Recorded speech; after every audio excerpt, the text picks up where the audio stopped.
Welcome back to your nerdy show. I'm your host, Spoiler Master, and today we're diving deep into the chilling wilderness of Alaska with The Last Frontier, Apple TV's latest crime thriller from John Bokenkamp and Richard Dovidio. This pilot episode throws us right into a survival nightmare, a tangle of lies between the CIA and U.S. Marshals, and one terrifying criminal who might be more than human. So buckle up, because this ride through ice, fire, and federal secrets is about to get wild. The crash that started it all. Right from the start, The Last Frontier wastes no time pulling us into chaos. A JPATS plane carrying dangerous federal prisoners makes an unscheduled stop in Alaska, which, as anyone with common sense would say, is a terrible idea. But these marshals think it's just another job, until they see the mystery prisoner, masked, shackled, and radiating pure menace. This is Havlock, though at this point no one knows how dangerous he really is. Before long, we see just how wrong they were to underestimate him. Somehow, Havlock cracks one of his own teeth, revealing a hidden pin. That's his key to freedom.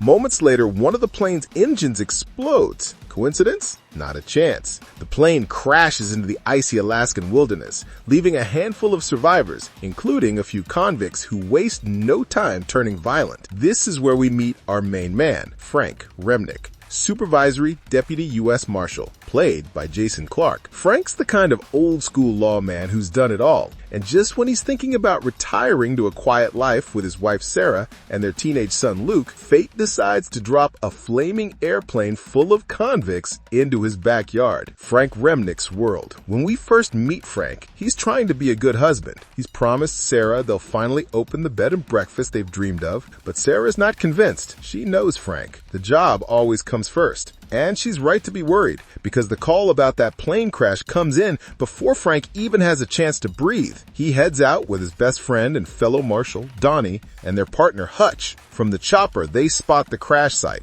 a massive plume of smoke rising out of the frozen wasteland. But what looks like a rescue mission quickly becomes a fight for survival. The surviving convicts come out swinging, desperate and feral. Frank hesitates to shoot. He's not the kind of cop who kills unless he has to. But when Donnie gets stabbed, Frank has no choice but to fight back. Amid the chaos, he's saved by another marshal, Granger, who's half blind from the crash, but still manages to shoot down an attacker. It's a brutal, chaotic scene that sets the tone for the entire series. By the time Frank and the survivors escape, Alaska is no longer a quiet, sleepy corner of America. It's a ticking bomb. The CIA's mess. While Frank's dealing with the aftermath of the crash, the CIA is losing its mind in Virginia. Agents Griffin and Bradford are scrambling over what's called the Atwater Protocol, an operation that's gone horribly wrong. Turns out, Havlock was part of a covert CIA program, and the last thing they want is for the world to find out. To fix this mess, Bradford makes a bold move. He calls in Sydney Schofield. Sydney, played by Marina Baccarin, is not your average CIA agent. She's brilliant, unpredictable, and very much on the outs with her own agency. She drinks too much, she's accused of treason, and she has a history with Havlock that no one wants to talk about. Bradford clearly doesn't trust her, but he's desperate. So Sydney is sent off to Alaska to clean up the mess she helped create. Meet Levi Havlock. Before we get to Sydney's arrival, let's talk about the man of the hour. From what we see of him, he's no ordinary criminal. After surviving a 2,000-foot crash in sub-zero temperatures, he walks through the snow like a ghost. He's calm, calculating, and resourceful. We get glimpses of his training, his strength, his discipline, his ability to adapt. It's obvious the CIA built this man to be unstoppable. The only question is, what did they build him for? As we later learn, Havlock used to be part of the CIA's Atwater Protocol, a top-secret program that turned agents into human traps for foreign spies. They leaked false intel to lure in enemies. It worked perfectly, until Havlock flipped. Now, he's out for revenge. Frank meets Sydney. When Sydney lands in Alaska, she's walking into a storm, both literally and figuratively. She needs Frank's help, but she also needs to manipulate him. The CIA has no official jurisdiction here, so she has to convince Frank to let her stick around under the guise of cooperation. Their first meeting is tense. Frank's no fool. He can smell a liar a mile away. He knows Sydney's hiding something. She's all bureaucratic jargon and smooth talking. But Frank's more interested in action than excuses. And while she's busy trying to downplay the danger, Frank's already connecting the dots. He's found Granger in the hospital, the same Granger who supposedly survived the crash. But here's where things start to get interesting. The big twist, the fake Granger. Sydney's sharp. When she examines the bodies from the crash, she notices something off about one of them. A dead man with strangulation marks but no wrist bruises, which means he wasn't restrained. That's when she realizes the horrifying truth. The man they thought was Granger, the hero who saved Frank's life, is actually Havlock in disguise. The real Granger is dead. This twist changes everything. Havlock has been right under their noses the whole time, and he's already moving toward his next target.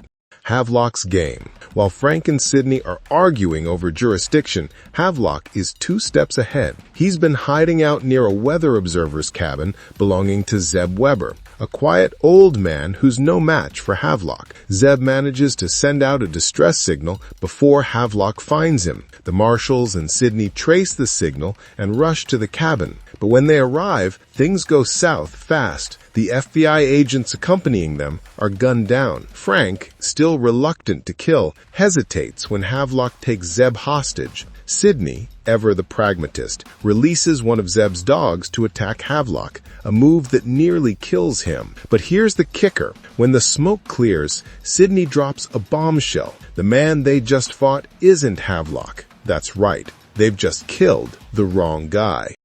Who is the real Havlock? Sydney starts piecing it together. The dead man's build, his movements, his lack of familiarity. Everything points to one chilling conclusion. The real Havlock is still out there. And worse, Frank has already met him in the hospital, pretending to be Granger. Frank even told him about his wife, Sarah. So when Havlock disappears, taking Sarah with him, Frank realizes the full scope of the nightmare. He's not just hunting a fugitive now. He's hunting a ghost, one who knows his family. Frank's breaking point. As if losing Sarah weren't enough, Frank soon learns that his son Luke isn't safe either. Luke skipped school with his girlfriend Kira to spend the day at the new cabin Frank just bought. It was supposed to be romantic. Instead, it's turned into a trap. When a regional blackout hits, Frank can't reach them. The roads are cut off, the phones are dead, and the whole area is crawling with escaped convicts. Frank's faced with an impossible situation. His wife is missing, his son is lost in the wilderness, and the man behind it all is taunting him from the shadows. Sydney's secrets. Meanwhile, Sydney finally admits a sliver of truth, or at least what she claims is the truth. She says she's not trying to kill Havlock. She's trying to save him. According to her, the CIA wants Havlock dead because he knows too much. If they catch him, they'll erase him, and if they can't, they'll erase her instead. But can we really trust Sydney? She's lied at every turn, and her story conveniently paints her as the victim. There's another possibility, that Sydney's the one who wants Havlock dead before he exposes her. Either way, Frank's not buying it. Havlock's message. Just when things can't get worse, Havlock makes his move. Using the blackout to his advantage, he hijacks the town's intercom system and speaks directly to Frank and Sydney. He assures Frank that Sarah is safe for now. He respects Frank's integrity, his honesty, his sense of duty. But with Sydney, it's personal. There's something dark and ugly in their shared past, a betrayal, a secret, maybe even a crime. Havlock promises to call in some earth-shattering favors. That line alone tells us that this man has serious connections, and whatever's coming next is going to shake Alaska to its core.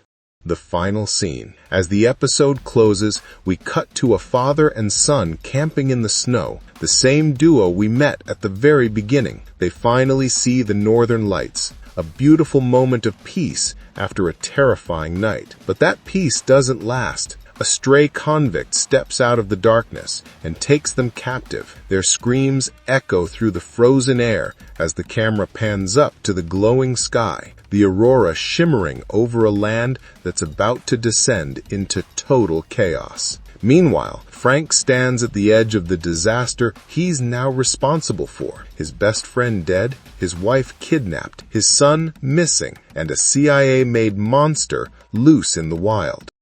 The road ahead. The Last Frontier sets up a gripping game of survival, trust, and revenge. On one side, Frank Remnik, a man torn between his duty and his family. On the other, Sydney Schofield, a woman with secrets too dangerous to tell. And in the middle of it all, Levi Havlock, the perfect weapon turned rogue, now ready to burn the world that created him. The episode leaves us with more questions than answers. What exactly did Sydney do to Havlock? What's hidden behind the Atwater Protocol? And most importantly, can Frank save his family before Alaska becomes their grave? One thing's for sure, The Last Frontier has only just begun, and if this first episode is any indication, we're in for a cold, bloody, and brilliant season ahead.